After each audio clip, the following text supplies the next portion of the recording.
am Kate Lincoln Goldfinch. I'm Hannah Henry Bell. We are Law Moms Out Loud. And we help law moms grow as lawyers, moms, and people. And it is a Friday lounge show where we just talk about what's on our minds, what's on your minds. If you have comments and things you want to discuss, like whenever we're planning doing this, we do talk a little bit about getting a call from the school at the moment. So hello school. Hopefully there is no big drama. We will, think of one concept that's sort of been on our minds or something that we wanted to talk about and just kind of free flow, and then still do our fun, dominant thought. What are you reading?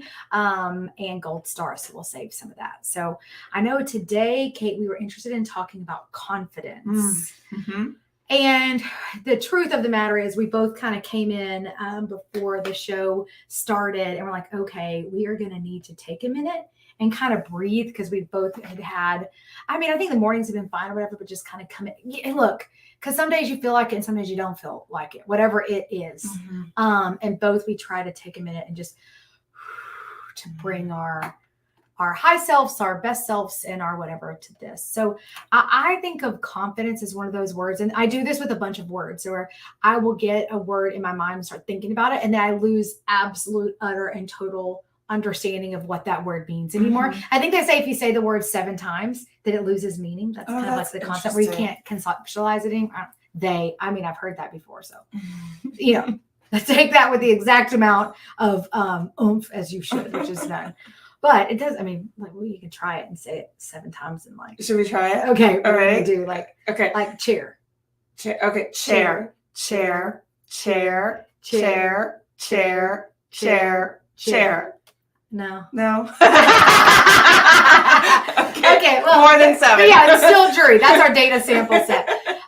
So I think though with the word confidence, it is a little bit like staring at the sun. Like you can't quite take it in because what does it mean? I'm very much that way with the word leadership because people throw around the word leadership. I'm like, I remember I went to an Austin bar or something and there was a federal judge there, maybe Pittman. Maybe he was there and I'd asked, it was about leadership and I was like, what does that mean? Can you tell me what that means to you? Very interesting. But what did he say? Do you remember? Crap, I know you're about to ask. I want to know what Judge Pittman thinks about leadership. I don't recall. I have to remember. Honestly, okay. I don't remember. I'll try to go back and find those notes and think about it. But for confidence, I think this is one that everybody talks about, but doesn't even know exactly what it's sort of like it when you feel it. Well, and I'll say, Hannah, I'm sure anyone who knows you will agree with me. You exude confidence. And I know you well enough to know that you really live it. I think you just really trust in yourself and you trust in the universe. And you really are a role model in living confidently. I think I exude confidence. And in a lot of ways, I've figured it out in areas of my life. But I'm in many ways, I think, fake it till I make it. In terms of confidence. So here we're coming at this, I think, from different angles. And I would say you really have this nailed down. It seems like. Does it feel like that to you? Well, and that's why it's hard for me because I don't feel like confident. Because I was thinking about since we talked about this, we mentioned last night, let's sleep on it and see how that sounds in the morning. For me, when I think about confidence, it's almost like that word doesn't mean anything to me. And you said, well, Hannah, you don't second guess yourself. Yeah. So I think if confidence is not second guessing yourself, I don't.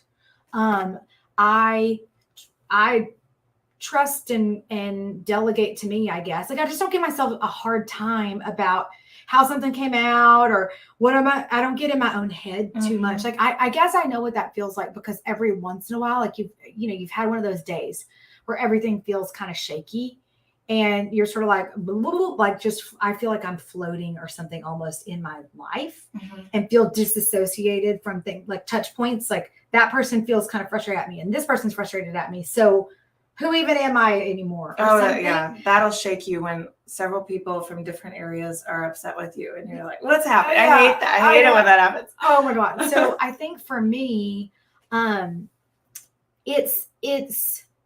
I guess if confidence is not second guessing yourself, I have that. Like, I think I was born naturally relatively brave and maybe sure in my abilities, whatever thing I was doing. Because we've talked before about how my lack of growth mindset for a long time, if I wasn't going to be good at it or, among the best at it, I wasn't going to do it. So, I would not be confident in playing volleyball, because that's a good example. Like when I was in junior high, I would be like a back row person. And there was one game, I'll never forget it. And this girl on the other team, probably from Mineola, she kept serving this very scary serve at me over and over, and I just couldn't get it. I don't know. She may have scored like 6 or 7 points in a row on me. So I definitely don't feel confident at that, So I think the way I try to explain this too is, I think confidence you get when you're aware of it or something, when you survive and then eventually thrive through hard things. And I think the way I've talked about this before is, you don't get a confidence deposit, right? Like, you don't just, maybe there's some degree of it you're born with or something, but I think that you get confident. It's not in a deposit, it's in the rear view mirror, of how you learn about yourself.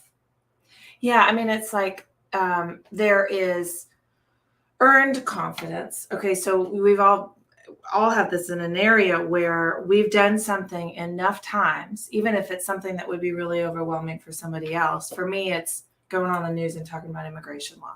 Like, I can do that basically in my sleep, but it would freak a lot of other people out. It would freak me right out. But I did get a deposit because early in my, appearing on the media years, I showed up, I wasn't ready. It was an interview. It was a live in the studio interview on Telemundo in Spanish. And it was right when the DACA decision happened, I think.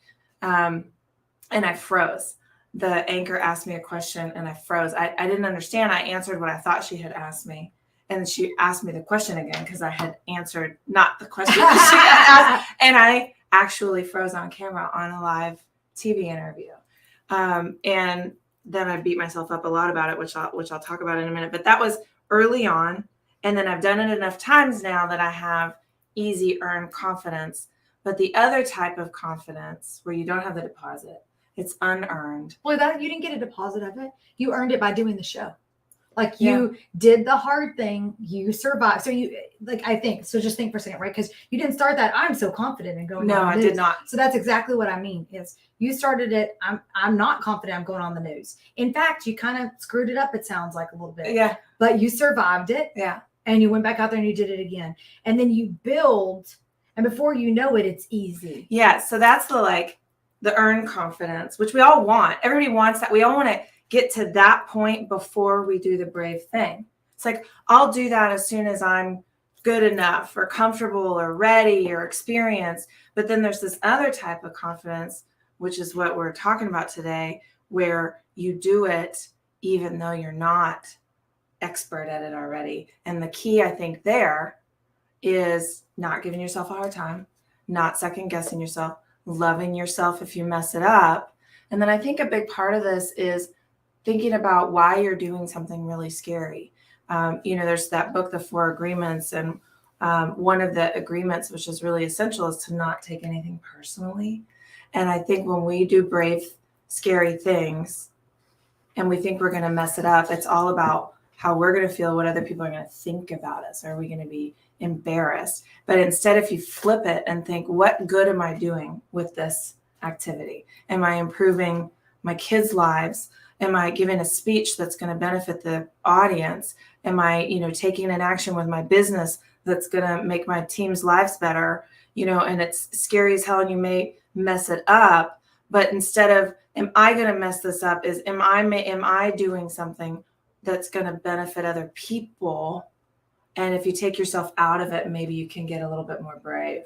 Well, yeah. So that's the cost benefit, like the risk reward, right? Like, you're doing the hard thing and then maybe is this what you're saying? Like, focus on the reward that will come for taking the brave action. Yeah. And then especially, I mean, for some reason I'm thinking of this context of like, public speaking or, putting yourself out there, being visible, getting in the arena as Brene Brown would talk about. And I think the big hesitation that people have about doing stuff like that is, what if I sound or look like an idiot? And the question I think should be, is this going to help other people? Don't worry so much about yourself. I was thinking about recently, a friend of mine, I was in an event, and the microphone, it was a big event, and the microphone just sort of got handed to me. I wasn't prepared. I didn't raise my hand. And I just, I shared what was on my mind. And after the fact, one of my friends said, how do you do that? How do you just like get put on the spot and start talking? And my response in the moment was confidence. But in retrospect, I mean, I think there was some earned confidence because I've done enough public speaking that it doesn't totally freak me out.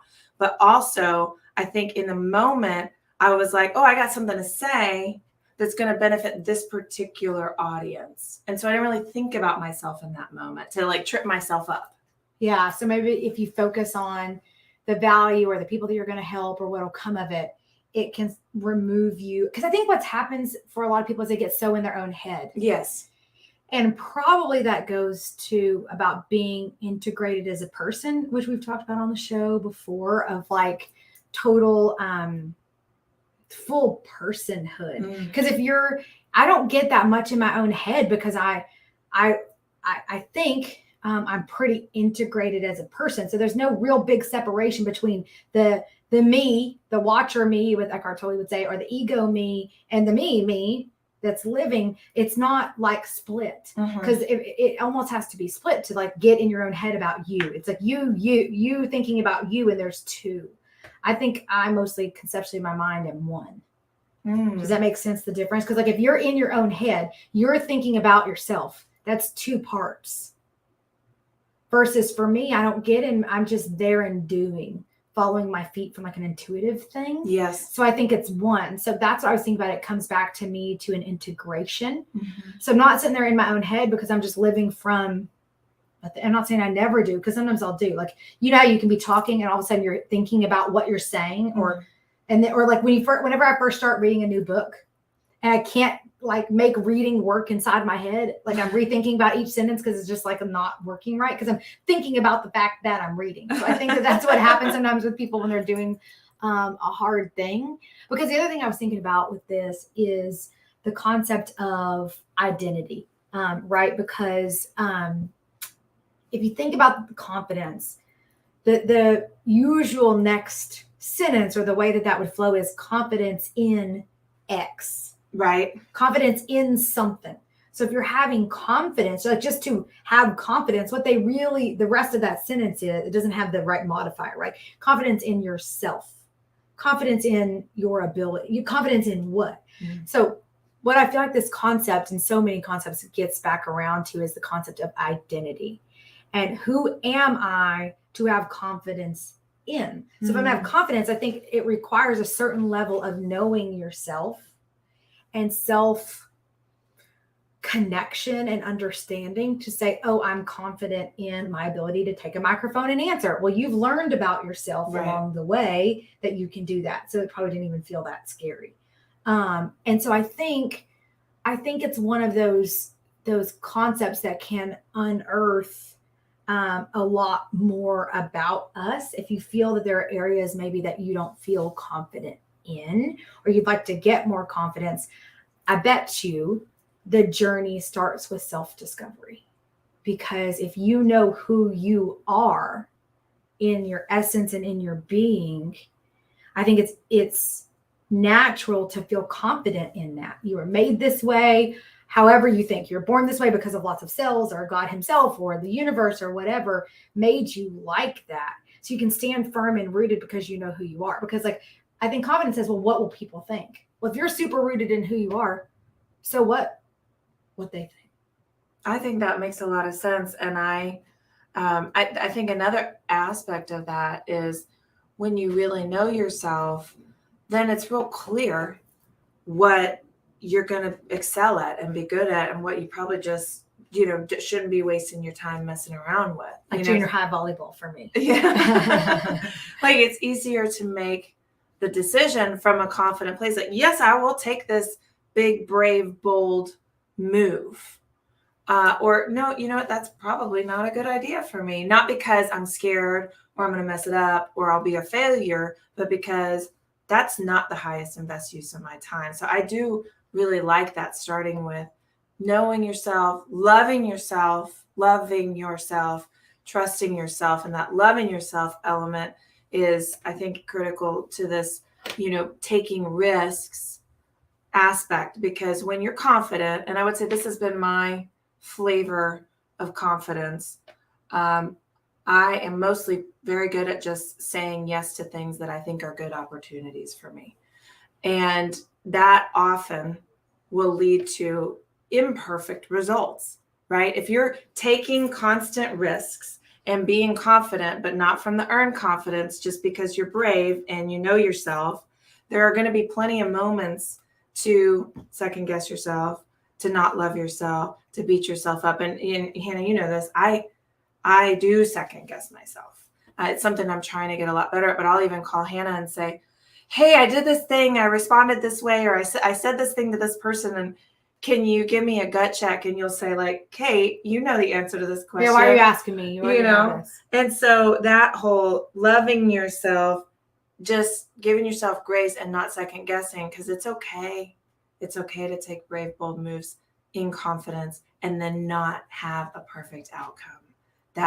It's okay to make mistakes, to make the wrong decision. If you go through life and you never make mistakes, you don't make wrong decisions, then what kind of life is that? You haven't been Well, brave. and I just made the decision a long time ago to live Gretchen Rubin talks about making the choice where you live the bigger life. Mm-hmm. So when confronted with two choices and you can't decide which one to do, and maybe you've weighed the pros and cons of each, you make the choice that lives the bigger life. Mm-hmm. That is definitely a thing. I didn't know. I mean, she says it way better than how I would have bumbled on to say it back then. But this is such a dumb story. But when I was in college, I went to a little small Christian college in Kentucky. And there was have you heard me tell this before about the Santa Claus? No. So there was and I don't even know if any of my friends are on the internet, they remember this. But there was a Santa Claus on the guys' dorm. So it was very Christian college, girls in one place, boys in one place, very not allowed to go into each other's dorm, strict thing. Okay. Uh-huh. And the boys' dorm had a Santa Claus ho ho ho contest on the dorm steps, who could do the best ho ho ho, I don't know. It's kind of funny now that I think about it. Let's have a ho ho ho contest. Maybe somebody was making a funny joke and I didn't get it at the time, but it was all these guys. This is so dumb. It was just a bunch of people on the big green square. So a bunch of people go over there and they're doing this. I don't remember what the prize was. But all these guys were doing it, ho, ho, ho, ho, the biggest, loudest, lowest, ho, ho, ho they could do. And inside of me, this is the first time I recall this happening, I felt this concept of, oh, what the hell leap. Mm-hmm. I marched myself. I just followed my feet right up to the front of those steps and did a big old ho, ho, ho. And I won the contest. Of course you did. Yeah. So, but that idea of I am going to have a life philosophy to live the bigger life and to make choices that support that. Literally everything that's ever come good in my life has been because of that philosophy. Mm-hmm. And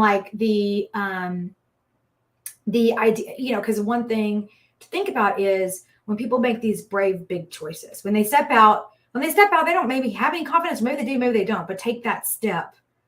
You will get confidence out of doing this and not dying. That will give you confidence. Surviving things and knowing that you're going to be okay is number one. How you want to get confidence? Do stuff. There we go. Don't die.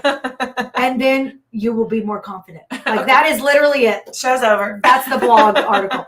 But I know that of all the cool stories, the movies, the books, the art, the stories you want to hear, all involve somebody acting brave. Yeah. And I personally have never heard ever once somebody say, I did this really brave thing. I made this really brave choice. And then, everything went to crap after that. Mm-hmm. And I sure wish I didn't do that brave, bigger thing. Mm-hmm. That's not the story that you hear. It doesn't mean everything always works out, but I mean, how you thought. I do believe that everything works out in its own time. All things work for good. The greater good, the good with the capital G, eventually in its own like cosmic magical timing. Okay. I'm still working on my trust in that. Yeah. I like the idea.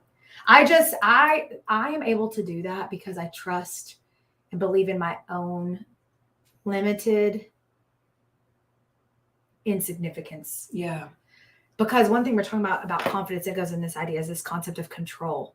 I think going through divorce and the things that I did really not only did divorce me from a person, it divorced me from any concept of control in my own life. Mm-hmm.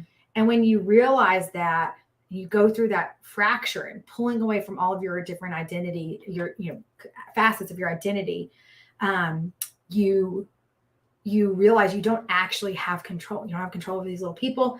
You can do things, give personal responsibility of how you behave, but control is false. It's just pretend. And I think it's people use control. What they're really doing is masking insecurity. Because if you truly were confident in like the universe and in yourself and all that, you don't have to control every little thing because it doesn't mean you don't do your actions and stuff, but you also know it's going to work out how it's meant to and the timing is going to flow versus every single little tiny detail to the cross the T thing. So I think that somehow the concept of control and identity goes into confidence, and the need to control is to I think minimize potential problems Mm-hmm. because you don't trust either in yourself or the universe or whatever, God and everybody, for that to work out. So you don't have confidence in something, and that's why you feel the need to control it. Totally. Yeah. I mean, and there's a healthy amount of prep work. You don't want to just be like, okay, I'm not going to worry about this. But as I hear you talking about control, this is something that I am actively working on, is releasing control of the narrative. I've talked to you all about that, but I'm just remembering something that happened in my life with my 2 pregnancies. So I have, 2 kids, 5 and 10, and both of my pregnancies were high risk. I had preeclampsia with both. But of course, you don't know that you have preeclampsia till the end, but I knew I was high risk for it. And in my first pregnancy, they identified the risk factor. And so I was going to the maternal fetal medicine specialist, like the scary doctor on top of my OB. So I had really regular appointments, and I worried incessantly. I can only imagine back then. Oh man. And and now my first baby, I think this is pretty typical. My first baby is pretty chill. My second baby is like if Tigger were a human. That's my second child. And so in utero, my first kiddo was very still. And so I was constantly, this after the quickening, worried that she was dead in there, not moving. And so I'd get Josh to play loud music and headphones on my belly just to get the baby to stir. And it just wasn't, I enjoyed the bodily feeling of being pregnant as an earth goddess, but in my mind, I was tortured through that pregnancy because I was just gripping so tight on the outcome, total need to control. And then with the second pregnancy, something snapped in me. I was older, totally had the risk factor. I went to the doctor and they said something scary. And I just had this awareness, this awakening that just said, you have actual zero control over the outcome of this pregnancy. And so what the heck are you trying to do? Spend your wheels and your energy controlling something you have no control over. And so I released it. And then my second pregnancy was a completely different experience because I actively released the control. I'm only just now connecting that success in my life to what we're talking about now. But I think this idea that you bring up about control, the grip, being connected to a lack of confidence. Now, of course, being confident also wouldn't have made a difference in the outcome of the pregnancy. But had you had confidence in within and without. Mm-hmm. So there's confidence in yourself, right? Because confidence in what is the you need the modifiers, like confidence in ourselves. We've talked about, like, just do things and don't die, and you get confidence in those things. And then confidence in the universe and God, or just life, or whatever that is. Had you trusted that, like, the question, so what, is literally the most powerful tool that any of us can have. Okay, so say the pregnancy went absolutely, so, okay, so then what? Right. So then what? So then what? And all those roads can eventually lead to, it's going to be okay. I'm going to be okay. The worst can come. And it's not saying I'll welcome it and love it, but I'm going to be all, it's all going to, one way or the other, work out. Now, why I can say that is I don't have a fixed idea of what working out looks like. Mm-hmm. And I think people get very, very hung up on working out means to them a very certain outcome. That's control. And that's control. I don't have that. Yeah. In some areas I do, where I want a certain thing, or I desire a certain thing. That's the control of the narrative concept. And so it's like, here's the what I want. Now I'm going to think through how. And mine was tied back to this lack mentality of, like, there not being enough in the world. And so if I can't present tense conceptualize the how, I won't get the what. And it also makes me, or has made me in the past tense, more willing to settle for all kinds of things in pursuit of the what, when I tried to like it's, to me, it's not about control. It's about make and do. Mm-hmm. I've always been able to make do. Yeah. Hembrees are very resourceful people. And so to me, it's that resourcefulness. So for me, it didn't look like controlling it, but like making do with what's here. That's my evidence of a lack of confidence, that it's bigger than I can consider. And I just have to have some patience and wait it out. But I do live by, I mean, there's like there's the Bible verse that says something like, all things work for good according to his purpose. Mm-hmm. And I mean, from my youth pastor, Kevin, on up, that concept of all things work for good has been a tenet of my life. Now, there's really bad stuff out there. Right. So you can go down a tautological, you know that word? No, I don't know that word. Tautological debate about that, which is really not what I think we're trying to do, or the point. But and there is some things I don't understand. I don't understand how these really terrible things can happen, and then that somehow is for the good. Right. I don't have the answer for anyone on that level of specificity. What I can say is I am a very limited and insignificant being in an infinite vastness of time and space. And so my inability to comprehend in this little pinprick on the scope of the foreverness of it all, that I can't square that circle, does not make it untrue. Mm-hmm. And so I always find when people get so caught up in that, it's like, let's give a big dose of humility to ourselves, that we, just because we don't understand or can't conceptualize it, doesn't mean it's not a thing. So there's just so many things that I'm able to just, I don't know. I have been for a long time confident in saying I don't know. Mm-hmm. I think a lot of people struggle with that. And I think it's like, well, what am I going to look like? I'm an idiot. It all goes about, what am I going to look like an idiot? For me, I'm like, well, I might.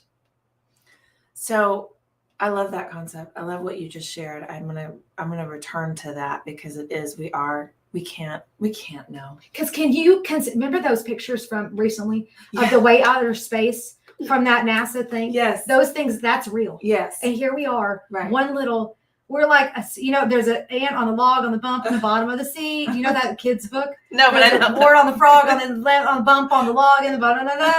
There's like this whole thing. Anyway, we are like the speckest speck ever. Yes. So that we can't even really wrap our brain around those pictures. Mm-hmm. Like, it looks like someone drew it on a computer, pretend. Yeah. But that's like a thing. Yeah. So somehow that exists, however you think it exists, so that we can't fully understand how like war, terrorism, abuse, rape, all those things, how that all fits into all of this. I mean, to me, it's just like, have you seen outer space? You're like, bless our hearts. Bless us. Aren't we cute? Like, I mean, it's not that I don't take that stuff really seriously, and that it's not our duty to do something about it. And but for me, conceptually, I accept not knowing, and the mystery and magic of it all. Yeah. There's this G.K. Chesterton. Ooh, that's going way back book. Where, and I have to think of what the name of it is called. And he talks about in that book how we take for granted that leaves are green, clouds are blue, and tree bark is brown. And like we just wake up every day and that's the case. Mm-hmm. But isn't that something that leaves always appear? You know, not, I mean, there are different colors of leaves, but like some of these immutable truths that we just take for granted. I mean, it don't have to keep being that way, but it is. Like that sort of magical consistency in all of this stuff. For me, it just points at like whatever's supporting those laws, gravity, all of that being in place also supports the rest of things having their place. Mm-hmm. And that I trust in whatever that is in my not knowing. And I'm confident in that. I'm confident in my answer, and I'm confident in this world because I'm confident in how much I don't know and I accept. And I think that there's one of these big thought leader people that we know about, I forget which one, said the ultimate question, the most deciding factor in someone's success in life is whether they think we live in a universe that is for them and good or against them, chaotic and bad. Whoa, who said that? Y'all, does anybody who's watching this know this? It's maybe I'm thinking some, but like a very fancy physicist like Albert Einstein, or I mean, I don't know. But that's kind of what it all comes down to. Our success is the universe for you and good, or chaotic and like against you and bad. And that if you ultimately believe, as I do, in the goodness and the universe is for me, is for you, and for everybody here, I operate from that. Everything comes from that. So, which was inconsistent with this was my lack mentality, right? That created cognitive dissonance for me, because if I believed in the goodness, I should also believe in the plenty. Right. I didn't.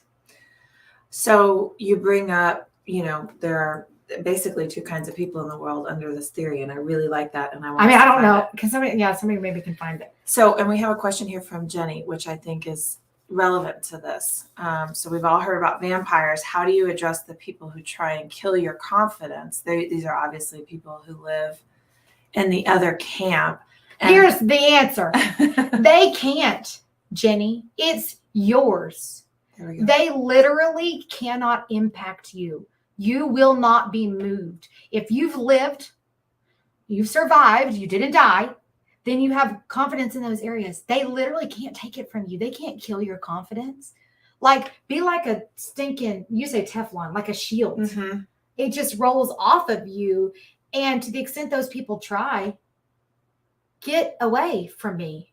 Like, just don't be around them. Or if they're at your work and, deal with it. It's also an exercise and just like watching it occur. Yeah. And it's not, I will not be moved. There's that song, that Lauren Daigle song, I will not be moved. I think of that so often. Like, I will not be moved on this area. So like my confidence in whatever the thing is, like, just think to yourself a mantra of like, I will not be moved in this. I see you coming for me, Sally. Well, and that goes back to the thing we were talking about in the beginning. It all starts with knowing yourself, and to start out with the confidence and the trust and the faith and the love in yourself. And then you cannot be moved, because people are going to try and hook you. They're going to put out their emotional hooks, and they may be people who are very close to you and you don't want to cut them out of your life. They will be people who are very close to you. There we go. That's them's the one that's going to get you the most. Right. Because we're all on our own journeys. Jenny, you too, all of us. And you have to, for you, to thine own self be true. Go in, and if you're acting in a way that's true to yourself, and you claim that you matter to you, they cannot move your confidence. And I think to the extent they're trying, literally get away from them, whatever you have to do. Because like, we're not all immune to people getting in our heads, right? I may not get too much in my own head, but other people can kind of get in my head. And you just, do some work. Hopefully you have some friends you can talk to and talk to us on here. Let's reframe it. Let's rethink about that, reconceptualize that. And it may mean a total cutting this person out of your life. And there's some people we can't like kids, yeah, kids, some judges. It's a boss, you can change jobs if it's a boss. I mean, there's some of those who do that. But if you know you and you're acting in integrity with yourself, you'll not be moved. Well, and I was just about to share that, when you're on this personal development growth journey, you start to change and shift and grow. And the people who were your people with the old you, it's in their interest to keep you the way that you were. And they may or may not understand what's going on, but they can sense you feeling growing and changing and moving away from them. And they're going to try and hook you. And here we've got a comment from Lily.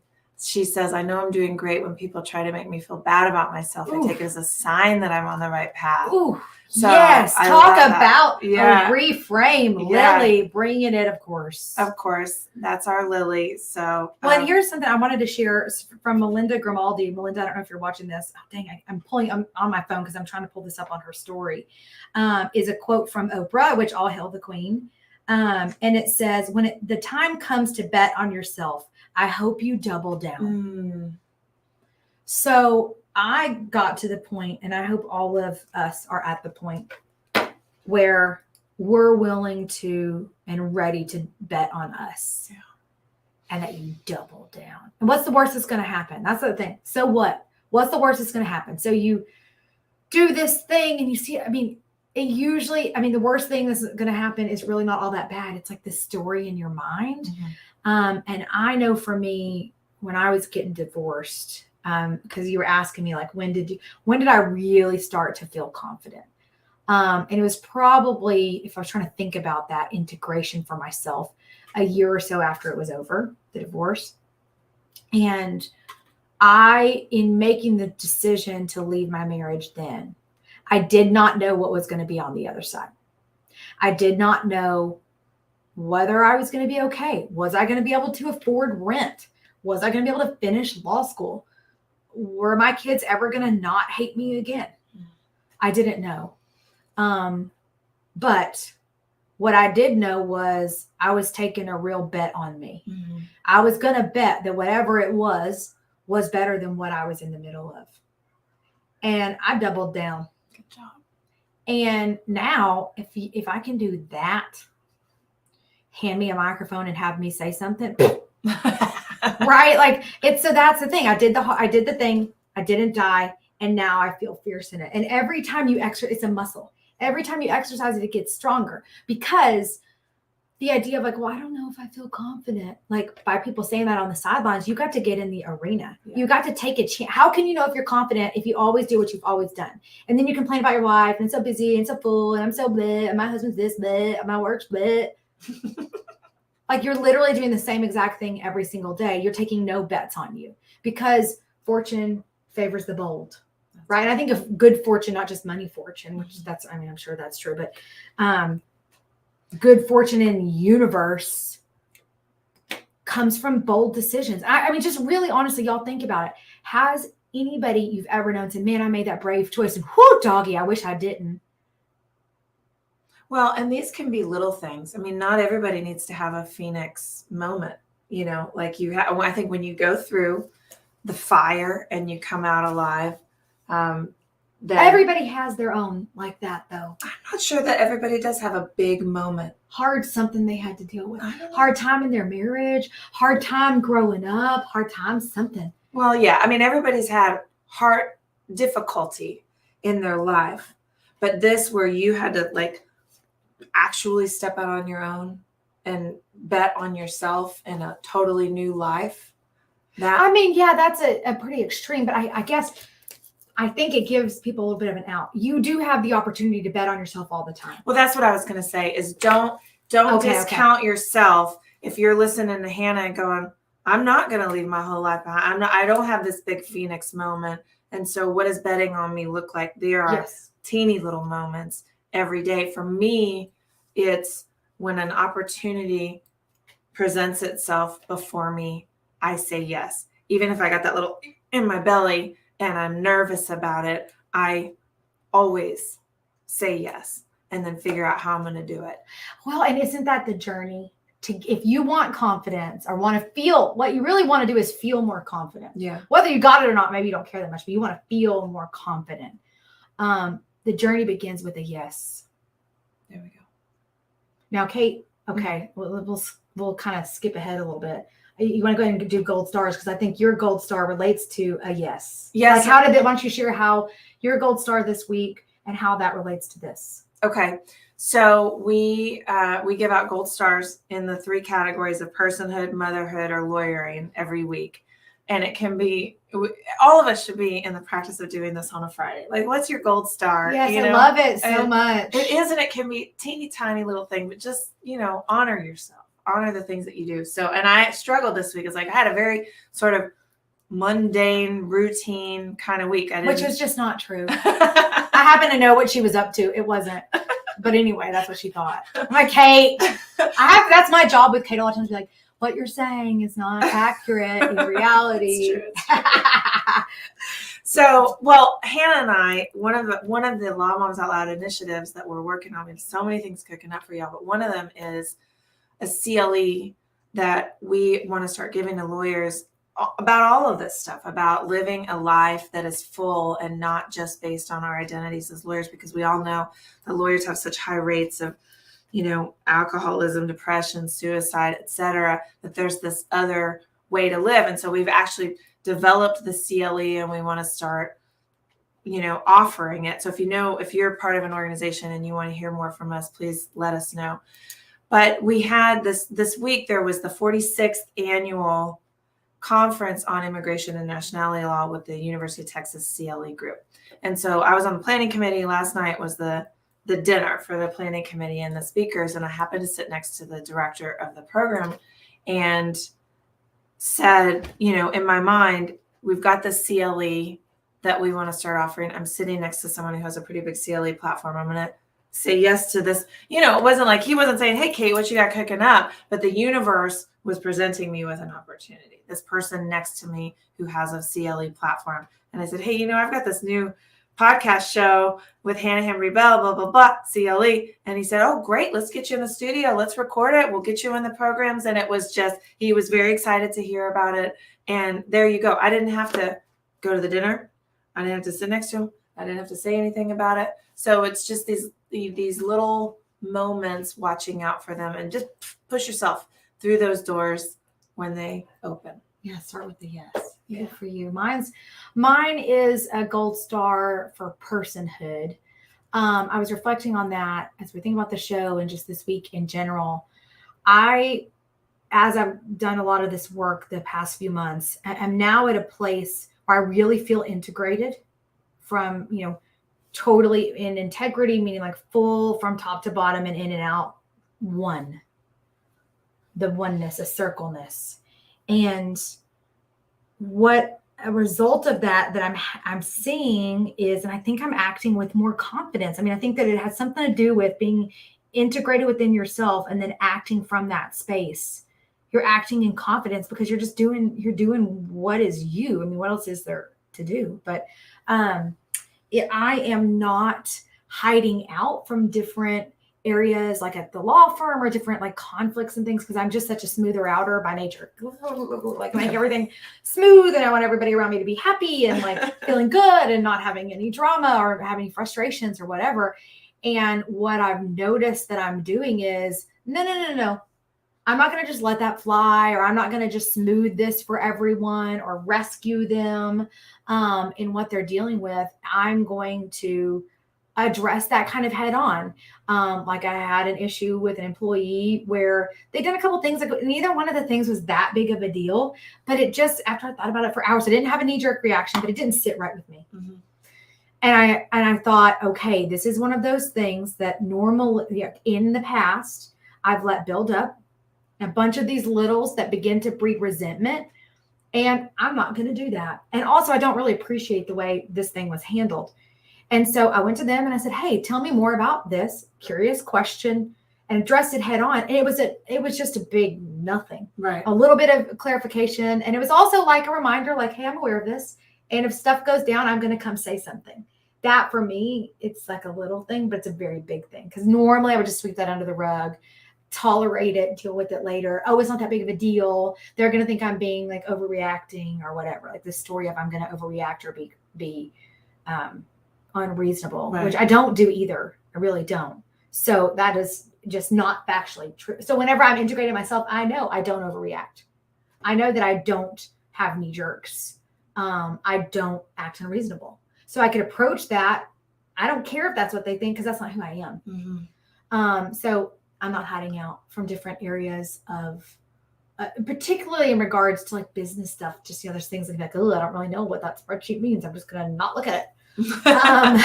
And trying to be more present in that. This morning on the call, Hannah and I do this daily call on mindset, and one of the people was up at the mic asking about telling the leader of the program you were giving me a hard time, and the leader responded, I was loving you hard.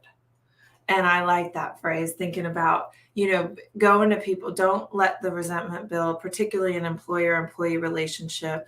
Be direct with people, and that is a form of love. And I am coming from the perspective of someone who has done this the wrong way for most of my experience as a leader, as a supervisor, as a manager. I really just not saying anything. But that going to people, that I like that. I'm loving them hard. Yeah. Yeah. Gold stars. So we did gold stars. Book. What are we reading? Okay, so I'm going to share this book that I got at this conference that I went to. I don't know if y'all could see it. It's Vivid Vision by Cameron Harold. And I'm only 2 pages in, so I can't tell you a whole lot about it. But the idea generally is that as someone who leads whatever entity, organization, family, etc., that you may, as a leader, have all of these brilliant thoughts and ideas and plans and strategies in your mind, but people can't read your mind. And so laying out a vivid vision that your crew, your stagehands, whomever, can help you bring forth is the critical step of, being able to lead. So I'm excited to I want to hear more. So this is a book, y'all, that we are thinking of for the Law Moms retreat, being the basis of one of the sessions at least, and doing some teaching and work out of this. So everybody may want to kind of check in to considering this book as not just vision as a leader of a business, but also of your own life and having a vision for your own life, as I understand it. So I'm excited. Now mine is an interesting one. It's called Hiring the Heavens. It's this little bitty book. It's a little square. And I love that. Just the fact that it's a different shape makes me so happy. Also, it's super digestible. I'm already on page 80. I mean, you could read this in a few hours of time with really practical advice. And look, because people talk about their angels, here. I just want to look at it. You can't don't lose my pin page. Yes, ma'am. They're angels, they're spirit guides, they're whatevers. And I'd always be like, what? Like, I'm going to have my angels help me. And I'm like, I don't understand of that. So this is one of those books, however, that has come at me from 3 or 4 different places in recommendations from different people that I respect and trust. And so once something's coming at me, 3 or so times, it's got and I think that's the rule of 3. Like, you've heard people say that, like that's one of the ways that whatever the powers that be are get in touch with you, is like 3 different appearances of kind of the same thing. Yeah. I've heard that before. So I start to listen. So this is one where I'd heard it from several places, finally sat down and ordered it. And I mean, I don't know how much I want to like go into the idea of it, because y'all are gonna be like, what? But super woo. Yeah, it's super woo. Although if you're interested at all in the woo world, I mean, this is one to get your hands on. And apparently I was talking to my friend who recommended it, and she said at one point they were all like sold out, and each copy was like $80 or $90 because there weren't any printed or something. Oh, wow. This was like very regular book price on Amazon. And it feels like it's a game changer. It's certain things about the way things happen that feel serendipitous or synchronous, or like, timing, that you could just like, just isn't that a coinky dink, Mhm. you know, but I don't feel like it. I don't really think of things as coincidences. So it's in that vein of like also utilizing like otherworldly help. I think what it's doing is putting some legs on the concept of prayer. That's really the way I think of it. Like when I would think of praying growing up in like a Southern Baptist perspective, you were really you were doing what these people are talking about. Like ask and ye shall receive, believe and it'll be given or whatever. I mean, that's like some kind of Bible verses, you know, so that concept is what it's talking about. So to the extent, you know, maybe spirit guides doesn't resonate with you, but prayer does. And to the extent none of that does, and you're like, where's my microscope? Then this is not the book for you. There are no scientific studies backing up any of it. Okay, last little segment here, Kate. Dominant thought for the week. So for me, I've been thinking a lot about leadership and my job. And it's interesting. We have this comment here from, I'm sorry, we can't see who you are. It just says Facebook user. So impressed you guys have time to read something other than work stuff. The beauty is that this kind of thing is my job, this vivid vision and thinking. And my job as a leader of my law firm is to share my vision with the team. And so earlier this week, I worked on the company goals for next year.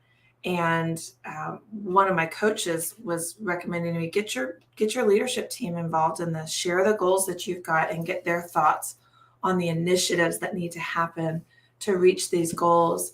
And so I did that, and it knocked my socks off, you know, seeing what these amazing, creative, passionate people came up with, and that I had not already given them the opportunity to be creative and dreamy like that with me. I mean, whatever, the past is the past, but right now my dominant thought is just this idea of leadership and having a vision and sharing it with the people who are on your mission with you and getting their buy-in. And how cool is that? Like anything, you can really accomplish anything when you do it the right way. So what about you? Yeah, I was thinking my gold star. I kind of got confused with my dominant thought a little bit, but the concept for me that I was sitting here of thinking about this week is exactly what I was kind of preachy about before, that things are going to work out, and just relinquishing control of the how, controlling the narrative, and like doing all the steps I'm supposed to do. I don't use this at all. Anybody knows me knows I'm not like trying to get out of action or doing anything. But worry adds not a minute to your life, right? So like whenever, I've done, like I want more, pretend you need more leads at your law firm to have enough cases for everybody who works there, and you're trying to grow your business or whatever. And then you put all the steps in place, you do all the things that you're supposed to do, and then the trust and faith component that all of those things are going to work out, or like really wanting something in your mind and not necessarily being within your control to bring it about, but just trusting that if you have that desire and that want, that it will be fulfilled in the perfect timing of everything. So just that faith and trust. I think somebody's in the comments asking Heather, what is the title of her book? I'm going to answer for Heather as Hannah, and it's Hiring the Heavens by Jean Slatter, I think is how you would say that. It's really something. I might, if enough people comment or like a message, like we want all of the woo, woo, woo, I'll have to report back because I'm experimenting and doing what they say. And I've got a little experiment going on today, about like involving a personal trainer and like wanting to get a home gym set up and like kind of a little test. And I guess not really supposed to test is kind of the point, but I don't know. I'm just looking forward to that being resolved for myself.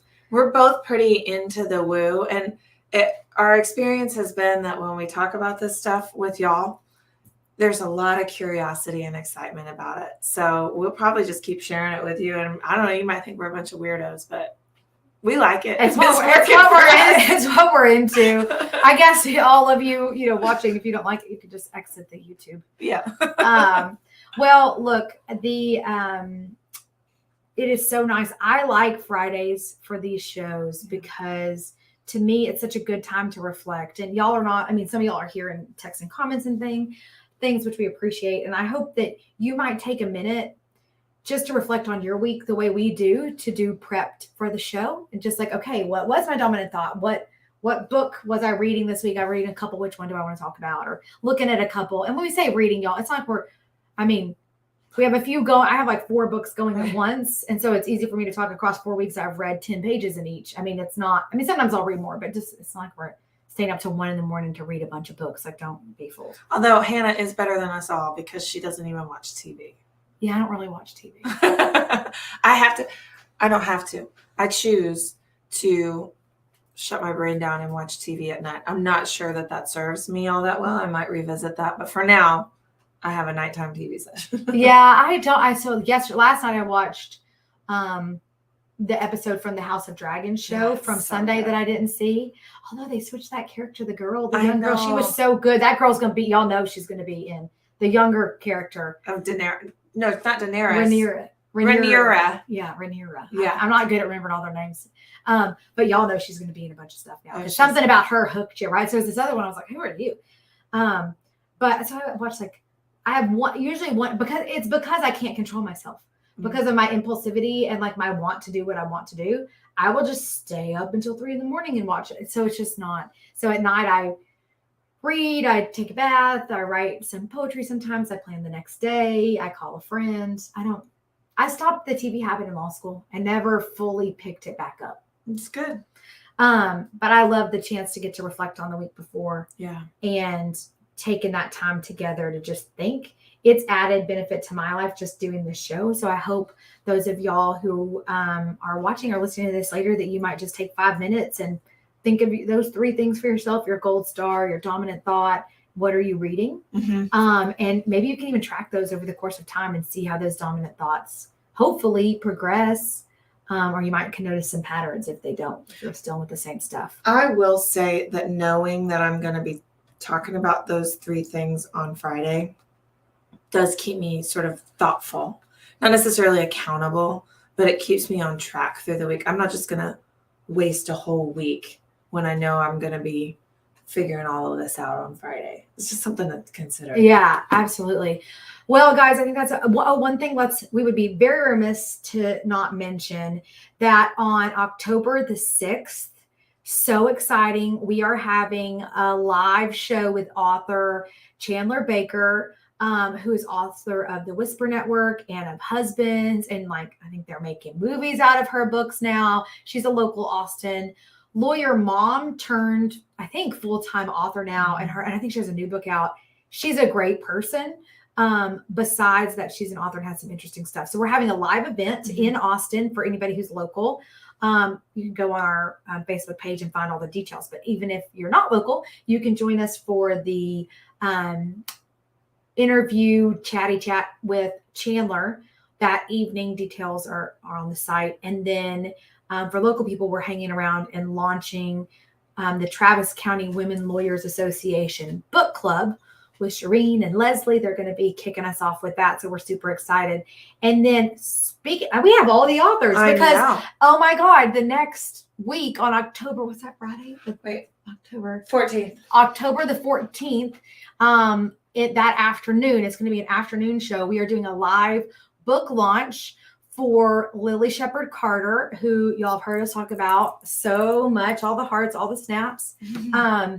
We are going to do a live book launch for her book, Pleasure Principles for Driven Women. Pleasure Principles for Driven Women. I didn't know we had any. I know. I can't think of one. Principle. Let alone principles. Cannot wait for that. And we're going to be dressed to the nines just for fun. Oh, yeah. In case you're watching this, there are people who don't know.